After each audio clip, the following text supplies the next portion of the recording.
কলমি শাক বাঙালির অতি পরিচিত একটি পুষ্টিকর শাক, যা বিশেষ করে গরমের দুপুরে ভাতের পাতে দারুণ তৃপ্তি দেয়। যারা একেবারে শাকসবজি খেতে একেবারেই পছন্দ করেন না, গ্যারেন্টি দিচ্ছি এইভাবে কলমি শাক রান্না করলে তারাও কিন্তু বাটি চেটেপুটে খাবে। কলমি শাকের রান্না সবাই কম বেশি করে থাকেন, তবে বন্ধুরা একবার আমার মতন করে নিরামিষভাবে কলমি শাকের এই রেসিপিটি যদি বানান, আপনার প্রতিদিনের লাঞ্চের মেনু বদলে দেবে। বিশ্বাস হচ্ছে না তো? জাস্ট একবার ট্রাই করে দেখুন আর একটা সিক্রেট মশলা দিয়ে নিজেই তফাৎটা বুঝুন। এই ইউনিক কলমি শাকের রেসিপিটি এইভাবে বানিয়ে দেখুন, পুরো ভাতটাই এই শাকটা দিয়েই খাওয়া হয়ে যাবে। আর আপনি যে নিমেষেই কখন এক থালা ভাত শেষ করে দিয়েছেন বুঝতেই পারবেন না। তাই প্রত্যেকটা স্টেপ দেখার অনুরোধ রইল। একেবারেই স্কিপ করবে না কিন্তু, তাহলে সেই স্বাদ কিন্তু পাবেন না। নমস্কার বন্ধুরা, ইজি কুক চ্যানেলে আপনাদের সবাইকে স্বাগত জানাই। চলুন শুরু করছি। দারুণ স্বাদের নিরামিষ কলমি শাকের রেসিপিটি বানানোর জন্য আমি এখানে এক আঁটি কলমি শাক নিয়ে নিয়েছি। অফ ক্যামেরায় কলমি শাকগুলোকে বেশ সুন্দর করে বেছে নিয়েছিলাম আর কেটে নিয়েছিলাম। দেখুন, ঠিক এইভাবেই আমাদের কেটে নিতে হবে। কলমি শাক কিন্তু খুব ভালো করে ধুয়ে নিতে হবে। 4-5 বার জল পাল্টে পাল্টে ধুয়ে নিয়েছিলাম আর জল ঝরিয়ে এটাকে সাইডে রেখে দিলাম। এবারে আমাদের যেসব সবজিগুলো লাগবে তার মধ্যে আমি নিয়ে নিয়েছি, দেখুন, পটল নিয়ে নিয়েছি, পটলগুলো ঠিক এইভাবে কেটে নিয়েছি। আলু নিয়ে নিয়েছি, আলুগুলো ডুমো ডুমো করে কেটে নিয়েছি। আর কুঁদরি নিয়ে নিয়েছি, কুঁদরিগুলোকেই লম্বা লম্বা করে কেটে নিয়েছি। গাজর নিয়ে নিয়েছি, সেগুলোকে এইরকম লম্বা লম্বা করে কেটে নিয়েছি। ঝিঙে নিয়ে নিয়েছি, ঝিঙেগুলোকেও এইরকম লম্বা করে কেটেছি। আর কুমড়োগুলোকে এইরকম ডুমো ডুমো করে কেটে নিয়েছি। আর নিয়েছি বেগুন। আপনাদের হাতের কাছে যে কোনো সবজি আপনাদের পছন্দ মতন আপনারা এই তরকারিতে দিতে পারেন। এবারে সমস্ত সবজিগুলোকে ধুয়ে কেটে নিয়েছিলাম, এবারে সাইডে রেখে দিলাম। এবারে চলুন একটা সিক্রেট মশলা বানিয়ে নিই। প্রথমেই শুকনো কড়াইতে আমরা মশলাগুলো ভেজে নেব। তার জন্য 1/2 চামচ করে নিয়ে নিয়েছি 5 ফোড়ন, কালো সর্ষে, ধনে, জিরে আর শুকনো লঙ্কা। শুকনো খোলায় এই ফোড়নগুলোকে একটা সুন্দর মিষ্টি গন্ধ আসা পর্যন্ত ভেজে নেব। এই ভাজা মশলা গুঁড়োটায় এই কলমি শাকের স্বাদকে দ্বিগুণ বাড়িয়ে দেবে। তাই দেখুন হয়ে গেছে, এবার এটাকে ঢেলে ঠান্ডা করে গুঁড়ো করে নেব। এবারে চলুন রান্নাটা শুরু করি। তার জন্য ওই কড়াইতে তেল দিয়ে দিলাম পরিমাণ মতন। অবশ্যই সর্ষের তেলের স্বাদ এই তরকারিটাই খুব ভালো লাগবে। প্রথমে বেশ খানিকটা বড়ি আমরা ভেজে নেব। বড়িগুলো বেশ লাল লাল করে ভেজে নেব। আমার একটু কড়াইয়ের তেলের হিটটা বেশি হয়ে গেছিলো, তাই বড়িটা একটু কালচে হয়ে গেছে। এবারে ফোড়নে দিয়ে দেবো ওই তেলের মধ্যে 1 চামচ 5 ফোড়ন, 2টো শুকনো লঙ্কা আর কয়েকটা মেথি দানা। এই ফোড়ন থেকে যখন একটা সুন্দর মিষ্টি গন্ধ বেরোবে, এবারে কেটে রাখা সবজিগুলো দিয়ে দেবো। দিয়ে বেশ ভালো করে নাড়াচাড়া করে সাঁতলে নেব। আমার এই রেসিপিটি যদি কোনো নতুন বন্ধু ইউটিউব থেকে দেখে থাকেন, তাহলে আমার এই ক্ষুদ্র চ্যানেলটিকে সাবস্ক্রাইব করে আমার পাশে থাকার জন্য অনুরোধ করছি। আর পাশে থাকা বেল আইকনটি অবশ্যই প্রেস করে রাখবেন। যখন আমি নিত্য নতুন কোনো রেসিপি দেবো, সবার আগে খুব সহজেই নোটিফিকেশান আপনাদের কাছে পৌঁছে যাবে। কথা বলতে বলতে কয়েকবার নাড়াচাড়া করে নিয়েছিলাম তেল আর ফোড়নের সাথে। এবারে স্বাদ মতো নুন দিয়ে দিলাম আর হলুদ গুঁড়ো দিয়ে দিলাম।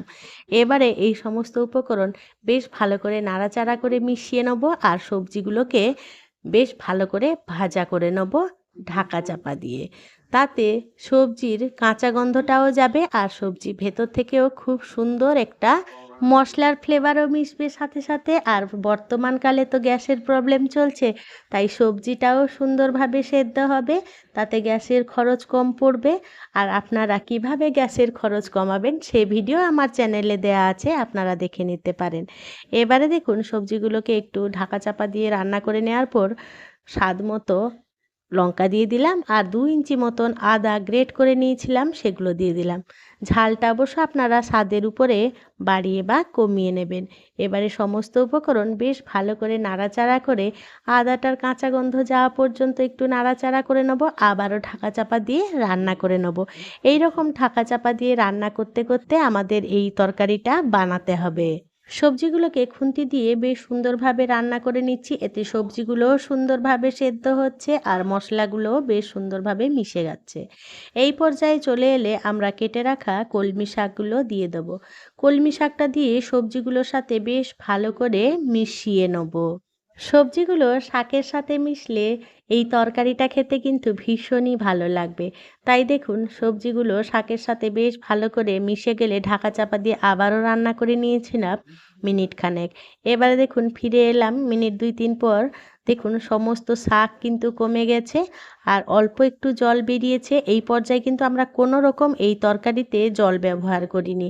এবারে আবারও একটু নাড়াচাড়া করে মিশিয়ে নেব। এই পর্যায়ে চলে এলে দিয়ে দেবো কাশ্মীরি লাল লঙ্কা গুঁড়ো ১ চামচ আর দিয়ে দেবো বেশ ভর্তি ভর্তি ১ চামচের মতন সর্ষে বাটা।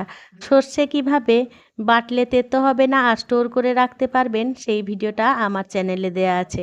আপনারা যদি সেই ভিডিওটা দেখতে চান অবশ্যই আমি আই বটনে দিয়ে দেবো, দেখে নিতে পারেন। এবারে দিয়ে দিলাম তরকারির স্বাদ মতো সামান্য একটু চিনি দিয়ে সমস্ত উপকরণ বেশ ভালো করে আবারও খুন্তি দিয়ে মিশিয়ে নেব। সর্ষে বাটা লঙ্কা চিনি বেশ ভালো করে মেশানো হয়ে গেলে এবারে আমরা যে আগে যে মশলাটা ভেজে রেখেছিলাম সেটাকে আমি বেশ সুন্দর একটা গুঁড়ো করে নিয়েছিলাম।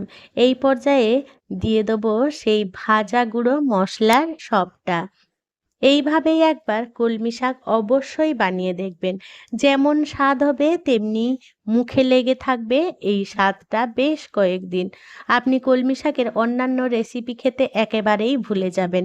এবারে ভেজে রাখা বড়ি আর ১ চামচ কাঁচা সর্ষের তেল দিয়ে দিলাম। এবারে সমস্ত উপকরণ বেশ ভালো করে আবারও মিশিয়ে নিতে হবে। কাঁচা সর্ষের তেলটা অবশ্যই দেবেন, কারণ কাঁচা সর্ষের তেলের ফ্লেভারটা এই তরকারিতে অসাধারণ লাগবে। এবারে আবারও দিয়ে দিলাম কাঁচা পাকা লঙ্কা বেশ কয়েকটা। শেষের দিকে দিলে লঙ্কার ঝাল হবে না, অথচ ঝালের ফ্লেভারটা থাকবে। তাই এই পর্যায়ে কিন্তু লঙ্কাটা দেবেন। এবারে দেখুন সমস্ত উপকরণ বেশ ভালো করে নাড়াচাড়া করে মিশিয়ে নিচ্ছি, যাতে এই সর্ষের তেলের ফ্লেভারটা সমস্ত সবজির মধ্যে ছড়িয়ে যায়। এবারে খুব সুন্দর করে মিশিয়ে নিতে হবে। আর দেখুন সম্পূর্ণভাবে কলমি শাক আমাদের রেডি হয়ে গেছে। দেখুন কতটা সুন্দর আর কতটা লোভনীয় হয়েছে। বন্ধুরা, আপনাদের কাছে অনুরোধ রইল অবশ্যই এইভাবে একবার কলমি শাক রান্না করে দেখবেন। আর যদি আমার মতন করে বানান অবশ্যই আমাকে জানিয়ে যাবেন আজকের এই কলমি শাকের রেসিপিটি আপনাদের কেমন লাগলো। এবারে আমি আমার মতন করে পরিবেশন করে নেব। আপনারা আপনাদের পছন্দ মতন পরিবেশন করে নেবেন। বন্ধুরা, আজকে যদি এই কলমি শাকের রেসিপিটি আপনাদের কোনো অংশে একটুও ভালো লেগে থাকে তাহলে ছোট্ট একটা লাইক করে দেবেন। আপনাদের এই ছোট্ট ছোট্ট লাইক আমাকে অনেক ইন্সপায়ার করে নিত্য নতুন রেসিপি বানানোর জন্য। আর যদি খুব বেশি ভালো লেগে থাকে বন্ধু বান্ধব কিংবা প্রিয়জনদের সাথে শেয়ার করে তাদেরও দেখার সুযোগ করে দেবেন। দুপুরবেলা গরম গরম ভাতের সাথে প্রথম পাতে এইরকম এক বাটি সবজি শাক পরিবেশন করুন। বাড়ির যারা শাক সবজি খেতে চায় না তারাও কিন্তু চেটেপুটে খেয়ে নেবে, এটা কিন্তু আমি গ্যারেন্টি দিচ্ছি। বন্ধুরা, আমার সাথে থেকে পাশে থেকে এতক্ষণ আমার এই কলমি শাকের রেসিপিটি দেখার জন্য আপনাদের সকলকে জানাই অসংখ্য অসংখ্য ধন্যবাদ। আপনারা ভালো থাকবেন, সুস্থ থাকবেন। দেখা হবে পরের কোনো নিত্য নতুন রেসিপিতে।